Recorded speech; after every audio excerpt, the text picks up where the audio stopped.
जीवन कभी स्थगित नहीं होता रमा, हम ही स्थगित हो जाते हैं। हम सोचते हैं कि हमारे हिस्से का जीवन समाप्त हो चुका है, बस अब कुछ शेष नहीं है। सौरभ ने कुछ मीठे स्वर में समझाते हुए कहा, नहीं सौरभ, एक समय के बाद बाहर से केवल शरीर चलता रहता है, अंदर मन तो रुक चुका होता है। रमा ने उत्तर दिया, रुक चुका नहीं होता, हम उसे रोक देते हैं। मन कभी नहीं रुकता, वह तो हमेशा चलता रहता।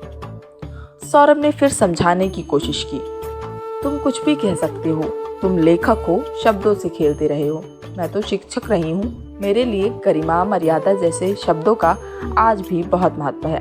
रमा ने कुछ सपाट स्वर में उत्तर दिया, गरिमा, मर्यादा, ये शब्द मेरे लिए मायने रखते हैं, लेकिन यह शब्द जिंदगी से बड़े नहीं हैं। जिंदगी इनसे बड़ी है, सौरभ ने समझाते हुए कहा। रमा ने कुछ उत्तर नहीं दिया, वह बस दूर तालाब के पार डूब रहे सूरज की लाली को तालाब के पानी में सिंदूर घोलते हुए देखती रही।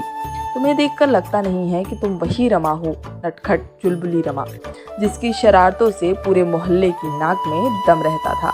मोहल्ले की सबसे हुड़दंगी लड़की, होली पर जिससे लड़के भी बचने की कोशिश करते थे।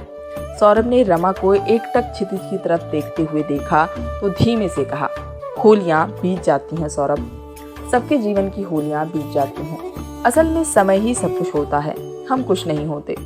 तुम और मैं, रमा ने बात को एकदम बीच में छोड़ दिया, तुम और मैं उस समय नहीं मिल पाए तो क्या हुआ?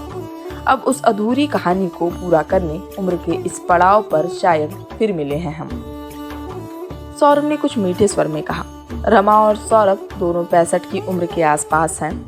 रमा और सौरभ दोनों एक ही मोहल्ले में पैदा हुए और साथ ही बड़े हुए।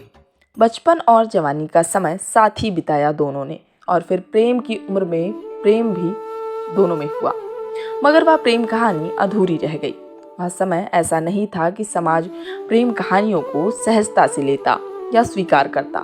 सौरभ के परिवार को यह रिश्ता स्वीकार नहीं था, इसलिए हाथ छूटा, साथ छूटा और अधूरी प्रेम कहानी को अपने दिल में लिए दोनों अलग अलग रास्तों पर चले गए, एक दूसरे से बहुत दूर। सौरभ नौकरी के लिए शहर छोड़कर चला गया, फिर शहर दर शहर भटकता रहा।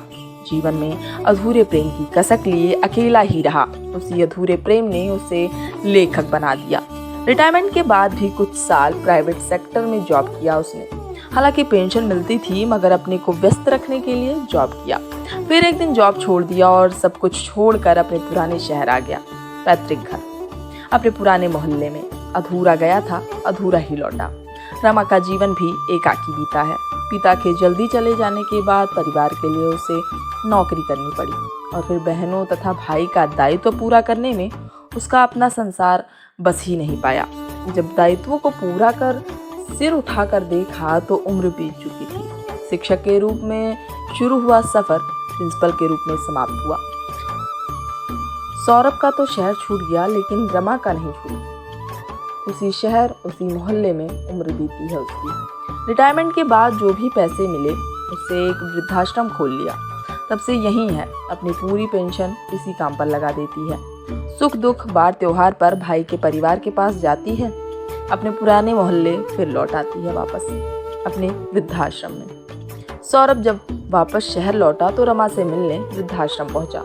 इस समय दोनों वृद्धाश्रम के बाहर तालाब के किनारे की बेंच पर बैठे हुए हैं।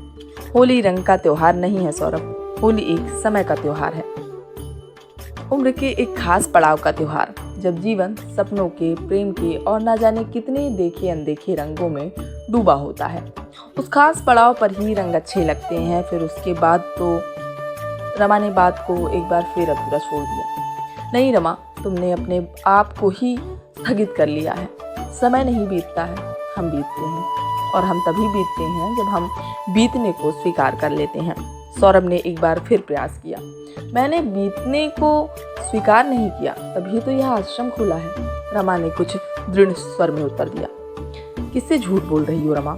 मुझसे, जो तुम्हें इस दुनिया में सबसे अधिक जानता है। आज हम दोनों यहाँ होली की पूर्व संध्या और हमारे जीवन की संध्या में बैठे हैं। इस शाम के बाद एक रात आनी है रमा, वह रात अकेले नहीं काटी जा सकती। किसी का साथ ही उस अंधेरे में हमारा सहारा बनेगा, और हम जीवन की रात को पार कर उस पार चले जाएंगे।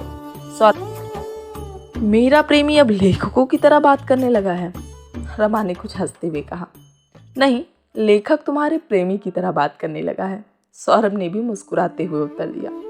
रमा ने कुछ नहीं कहा, बस मुस्कुराती रही। मैं तो सोच रहा था कि तुम्हारे सबसे प्रिय त्योहार पर तुम्हें उस घर ले चलूं जहां तुम्हारा आना बरसों से स्थगित पड़ा है। सौरभ ने रमा को चुप देखा तो कहा, कुछ स्थगन समाप्त होने के लिए नहीं होते, कुछ अधूरेपन अपने अधूरेपन में ही सुंदर होते हैं। अधूरा प्रेम अधिक सुंदर होता है। वह इसलिए सुंदर होता है क्योंकि वह अधूरा होता है। तुम्हारे जैसे लेखक अधूरे प्रेमों की ही कहानियां और कविताएं लिखते हैं। जो पूरा हो गया उसकी ना कहानी बन सकती है ना कविता। कहते हुए रमा उठकर खड़ी हो गई। चलती हूँ, बहुत काम है रात के।